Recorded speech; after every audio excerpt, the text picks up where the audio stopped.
Hello friends, இன்றைக்கி நம்ம வந்து வாழைத்தண்டு சூப் எப்படி பண்ணுறதுன்னு தான் பார்க்க போகிறோம். ரொம்ப சிம்பிளாக வீட்டிலேயே வாழைத்தண்டு சூப்பு பண்ணலாம்.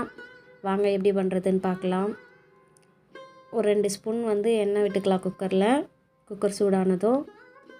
அதுக்கப்புறம் சின்ன வெங்காயம் இருந்தால் சின்ன வெங்காயம் போட்டுக்கோங்க.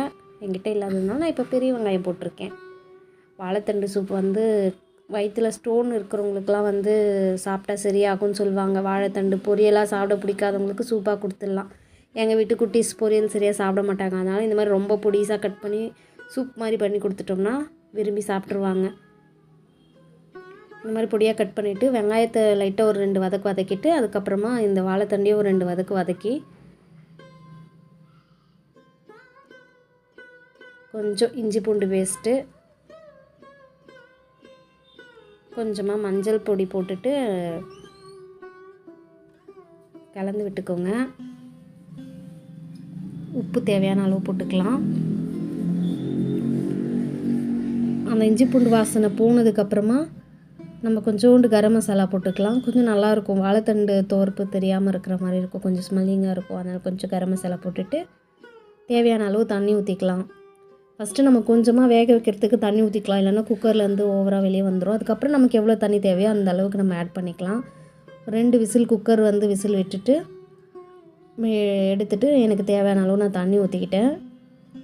இது வந்து நாங்கள் ஒரு 6-7 பேர் குடிக்க போகிறோம். அதனால் வந்து தேவையான அளவு தண்ணி ஊற்றிட்டு நல்லா கொதிச்ச உடனே பெப்பர் எவ்வளோ காரம் தேவையோ அந்த அளவுக்கு பெப்பர் போட்டுக்கலாம். நல்லா சளி பிடிச்சிருந்தா கூட இந்த சூப் குடிக்கும்போது நல்லாயிருக்கும் பெப்பர்லாம் போடுறதுனால.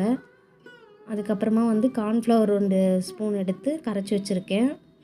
கார்ன்ஃப்ளவர் மாவு கரைச்சி இதில் ஆட் பண்ணிக்கலாம்.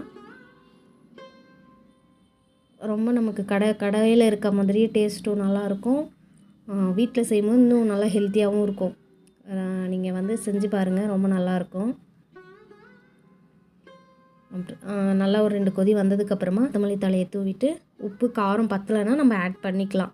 பெப்பர் தான் நம்ம இதில் ஆட் பண்ணியிருக்கோம். அதனால் உப்பும் காரமும் தேவைப்படும் போது போட்டுக்கலாம். தேவைன்னா எவ்வளோ தேவையோ அந்தளவுக்கு நம்ம வந்து ஆட் பண்ணிக்கலாம். எங்கள் வீட்டு குட்டீஸுங்களுக்கெலாம் பிடிச்சிருந்தது, சாப்பிட்டாங்க. என்னடா பிடிச்சிருந்ததா? பிடிச்சிருந்துச்சு, செம்ம டேஸ்ட்டாக இருந்துச்சு. முருங்கைக்கீரை சூப்பும் வெஜிடபிள் சூப்பும் எல்லாமே நாங்கள் இப்படி தான் கொடுப்பேன் பசங்களுக்கு. பெப்பர் காரம் மட்டும் போட்டு கொடுக்குறதுனால நல்லாயிருக்கும். சளி பிடிச்சிருந்தா கூட நல்லா கேட்கும், நல்லாயிருக்கும் உடம்புக்கு. ட்ரை பண்ணி பாருங்கள். இது கூடவே கொஞ்சம் கார்ன் ஆட் பண்ணி சாப்பிட்டிங்கன்னா டேஸ்ட்டு சூப்பராக இருக்கும். அவ்வளோதான், ரெடி ஆகிடுச்சு நம்ம வாழைத்தண்டு சூப்பு. நீங்களும் ட்ரை பண்ணி பாருங்கள். ஒரு 5 மினிட்ஸ் ரெசிபி தான் இது. பிடிச்சிருந்தால் லைக் பண்ணுங்கள், ஷேர் பண்ணுங்கள், சப்ஸ்கிரைப் பண்ணுங்கள். ரொம்ப ஹெல்த்தியான வாழைத்தண்டு சூப்பு ரெடி ஆகிடுச்சு. இந்த கார்ன் மட்டும் போட்டுக்கோங்க, டேஸ்ட் வேறு லெவலாக இருக்கும். Bye friends.